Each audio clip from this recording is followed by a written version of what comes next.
Ini pengen nanya-nanya juga nih Pak. Ini istri Bapak, ini putri Bapak. Iya.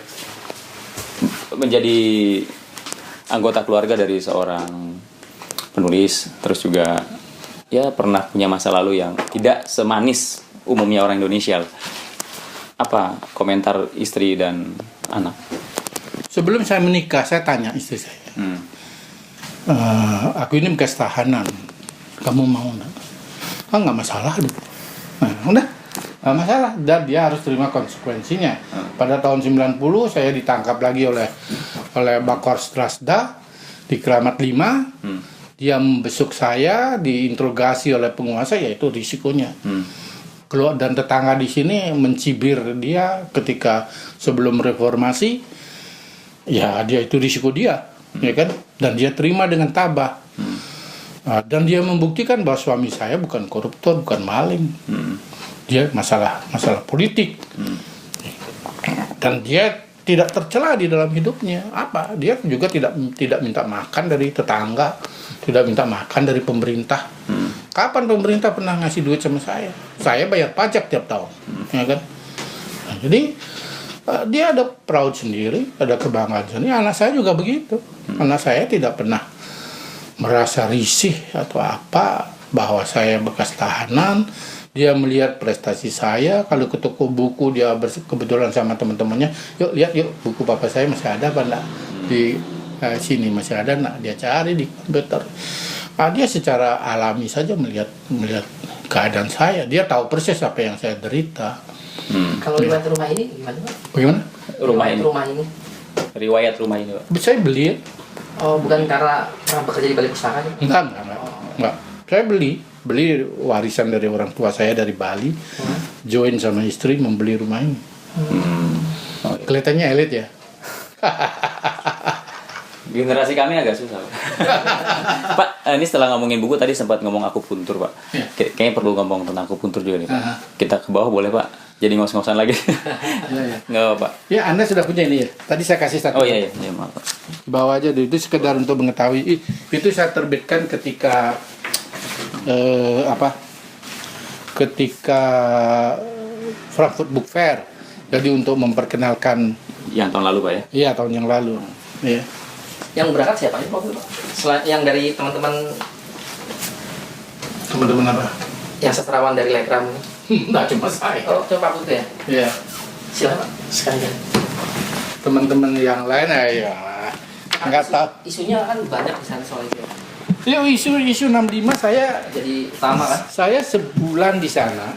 Ini nggak tahu kenapa saya dikirim sebulan. Padahal ceritanya kan cuma 4 hari, ya kan? Jadi sebelum book fair, saya sudah di sana keliling-keliling ke beberapa kota.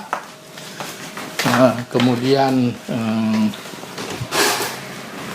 bicara di Frankfurt sendiri, temanya itu 1965 refuse to forget. Ini ada kucing, suka kucing siapa Pak? Anak saya yang tadi Sarsa itu sangat suka. Sini saya keluarkan. Nggak apa-apa Pak. Nah, dia juga. Mungkin kita bisa ke depan Pak sambil lihat obat-obatan. Ini dia sudah sangat. Nah ini Pak akupuntur Pak. Kalau saya baca tentang Bapak itu kan Bapak ketika di penjara akhirnya ketemu dengan seorang ahli lah. Bapak belajar dari situ dan itu adalah pintu awal Bapak untuk masuk ke dunia pengobatan tradisional. Bisa cerita Pak tentang itu Pak? Begini, di penjara itu kan kurang makan, banyak penyakit, banyak teror mental hampir setiap hari dalam berbagai macam bentuk. Nah, dan kita dipindah-pindah kayak dadu. Itu kan rumah sakit penjara Salema itu kan terdiri dari blok dari A sampai R. Itu tahanan semua berada dipindah dari R, pindah ke Q, kadang-kadang setengah jam, lalu pindah lagi kemana gitu lah, pokoknya kayak dadu lah. Saya tahu itu strateginya adalah supaya tahanan ini disorientasi dan tidak sempat membangun komunitas yang kuat di dalam penjara, dan juga tidak sempat berpikir yang tenang gitu kan, mau bikin apa itu dia nggak tahu. bisa itu. Ya saya harus dilawan. Cara seperti itu dilawan dengan cara sendiri juga untuk mengatasinya. Suatu ketika saya di blok P, di blok O, saya satu sel dengan seorang dokter, Lee Chon Shin namanya. Dia ahli akupunktur. Jadi penjara kenapa Pak?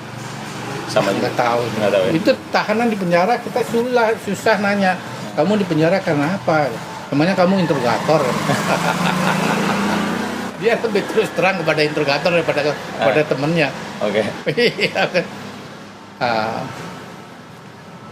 Suatu ketika dia tawarkan kepada saya atas inisiatif siapa saya nggak tahu ya. Kamu mau belajar toto, istilahnya toto. Jadi menekan, menotok beberapa titik di tubuh kita. Bagaimana bisa belajar, dok? Di sini kan tidak ada buku, tidak ada kertas, tidak ada pensil. Bodoh kata dia. Kan punya saya kan punya kepala, kamu kan punya kepala. Kenapa kita tidak bikin jembatan dari kepalaku kepada kepalamu? Gimana caranya? Dengerin aja kata dia. Nah sejak kemufakatan itu, setiap mau tidur malam ya, itu kan jam 6 sudah dikunci sel kan. Ngobrol lah tentang etika akupressure, tentang Konfusianisme, Taoisme. Jadi cara pandang filosofi terhadap manusia itu gimana? Bukan langsung titik-titik itu, bukan gitu. Dia penganut Taoisme yang sangat kuat gitu. Nah, itu penting sekali ternyata bagi saya, bahwa hidup ini tugasnya adalah membangun balance, membangun keseimbangan antara fisik dengan mental, keseimbangan antara diri dengan lingkungan. Pokoknya nirwana itu, kebahagiaan itu adalah sebuah keseimbangan. Termasuk toto itu, termasuk akupunktur itu adalah membangun keseimbangan tubuh pasien. Jadi bukan mengobati, membangun keseimbangan. Oleh karena itu kamu harus tahu komponen-komponen tubuh manusia ini apa. Tidak hanya physically saja, mentally juga kamu harus tahu. Nah, jadi saya nyambung juga dengan materi kuliah yang pernah saya dapat dulu kan, tentang otak, tentang saraf, segala macam nyambung. Nah, berbekalkan pemahaman itu, diajarkan kalau kamu sakit kepala, pijatnya di sini, cara mijatnya begini, terus baru titik-titik gitu. Itu saya praktek, saya kaya dengan pengalaman dari tahun 60-an, 69 lah. Jadi tukang totok saya di blok di mana saya berada, dikenal sudah. Si Putu sini aku sakit, karena kita totok. Karena akibatnya dia mencret atau kenapa itu. Kita mempelajari gitu aja. Ada kemudian berkembang gitu. Ada teman yang bikinkan jarum dari senar gitar. Ya, senar gitar yang Queen yang paling halus itu dibikin gitu untuk jarum. Kemudian teman-teman ini pandai juga melakukan nego atau apa, ada beberapa buku bahasa Tionghoa masuk ya kan, diterjemahkan oleh teman-teman. Jadi ada proses learning by doing yang berkelanjutan di dalam. Orang semakin banyak yang belajar, menularkan. Saya ngajarin si A ngajarin si B. Saya kira bangsa 25% dari masa tahanan ini pernah belajar akupressure, toto itu. Ya.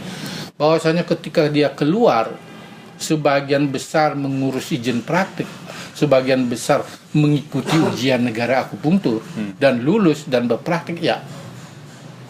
Jadi kalau ada akupunkturis di sebuah kabupaten kecil, tanya latar belakangnya, mungkin dia dari buruh, mungkin dari wirugunaan gitu.